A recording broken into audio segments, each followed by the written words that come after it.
గుడ్డి వారికి చూపును కలుగునని ప్రకటించుటకు నలిగిన వారిని విడిపించుటకు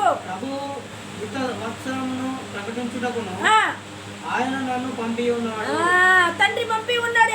యేసుక్రీస్తు ప్రభు వారిని మరి లోక రక్షకుడైన తండ్రి, సృష్టికర్త అయిన తండ్రి ఈ కుమారుణ్ణి పంపి ఉన్నాడు అని చెప్పుకుంటా అక్కడ బోధిస్తూ ఉన్నాడు. చెరలో ఉన్న వాళ్ళు ఆ గ్రంథము, యేసయ్య గ్రంథము చదువుతూ ఉంటే చెరలో ఉన్న వాళ్ళు విడిపించబడుటకు, గుడ్డి వాళ్ళు చూపు పొందుటకు, నలిగిన వారిని విడిపించుటకు. ఆ నలుగుడు మనమే, ఆ కన్ను లేని వాళ్ళం మనమే, ఆ గుడ్డి వాళ్ళం మనమే. ఈ లోకంలో అన్ని ఉండి ఏమి లేని వాళ్ళం ఆత్మీయానుసారంగా మనమే బీదలం.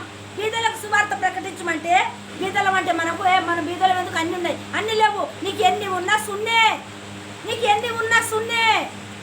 నీకేముంది? ఆత్మీయానుసారమైన జీవితం ఉందా? ప్రకటించే జీవితం ఉందా?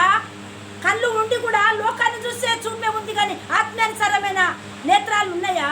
బైబిల్ చూసే నేత్రాలు ఉన్నాయా? దేవుని దర్శనం చూసే నేత్రాలు ఉన్నాయా? దేవుని స్వరమైన చెవులు ఉన్నాయా? చెరలో ఉన్నామంటే, సాతాను చెరలో ఉన్నామంటే దొంగలను పట్టుకుపోయి ఎక్కడ పెడతారు? చెరచాల్లో వేస్తారు. మరి మనం అది అనుకుంటాం. కాదు, మనము ఈ లోకంలో ఉంటున్నాము, కానీ అన్నీ ఉండి సాతాను చేతిలో మనం బంధించబడి ఉన్నాం. అదే చెర, అదే చెర. సాతాను చేతిలో ఉన్నాం.